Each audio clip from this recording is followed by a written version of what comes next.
নমস্কাৰ, মই এটি বিশেষ ভিডিঅ'লৈ হাজিৰ হৈছোঁ বন্ধুসকল।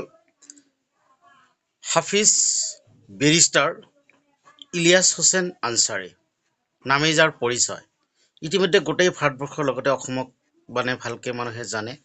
বিশেষকৈ যুৱ প্ৰজন্মৰ মাজত খুবেই জনপ্ৰিয় এজন ব্যক্তি বেৰিষ্টাৰ হাফিজ ইলিয়াছ হুছেইন আনচাৰী, আৰু তেখেতক আজি সন্ধিয়া আমি লগ পালোঁ।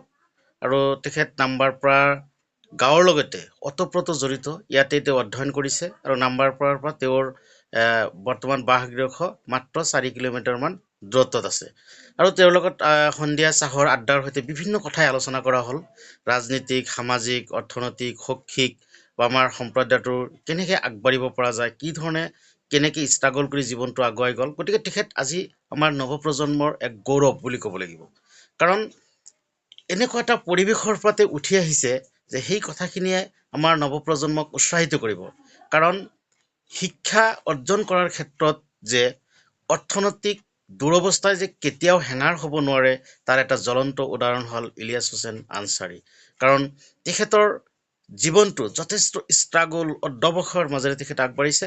গতিকে মই ভাবোঁ যে তেখেতৰ এই সাক্ষাৎকাৰটো ছাত্ৰ ছাত্ৰীসকলক উৎসাহিত কৰিব। চাওকচোন তেখেতে কি উৎসাহিত কৰিলে বা কি আহ্বান জনালে আমাৰ নৱপ্ৰজন্মৰ ছাত্ৰ ছাত্ৰীখিনিক।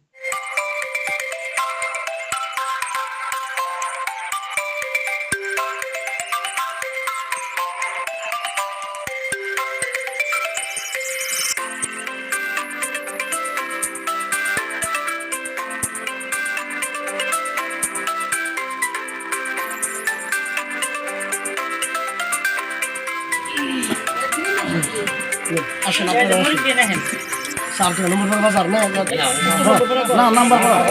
সামাজিক, অৰ্থনৈতিক, ৰাজনৈতিক, শৈক্ষিক বা কালচাৰেল হিচাপে বহুত ইউনিক এৰিয়া হয়। নম্বৰপাৰা বজাৰ কোনে চিনি নাপাওঁ, সকলোৱে চিনি। বিশেষকৈ মোৰ জন্মস্থানটো চাকলা কুকিলাত লিখা পঢ়া কৰিছোঁ।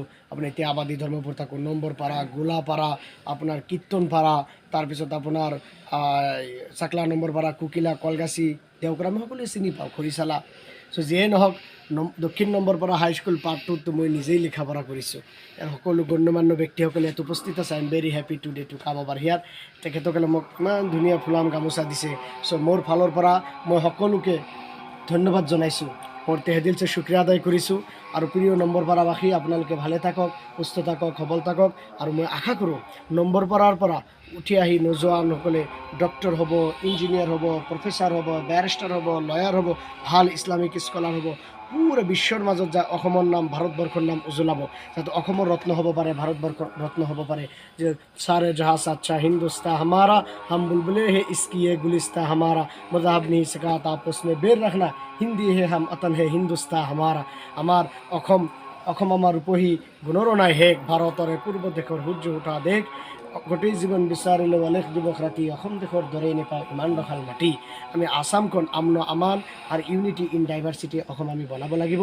আমি সকলোৱে নিজৰ ল'ৰা ছোৱালীৰ হাততে কলম তুলি দি নম্বৰপাৰা পূৰা বিশ্বৰ বুকুত যাতে আমি উজ্বলাব পাৰোঁ, কুকিলা উজ্বলাব পাৰোঁ, চাকলা উজ্বলাব পাৰোঁ, এই কীৰ্তনপাৰা যাতে আমি উজ্বলাব পাৰোঁ, পূৰা বঙাইগাঁও ডিষ্ট্ৰিক্ট পূৰা বিশ্বৰ বুকুত যাতে এটা জাকত জিলিকা ডিষ্ট্ৰিক্ট বনাব পাৰোঁ। Be happy, stay happy, healthy. Thank you very much.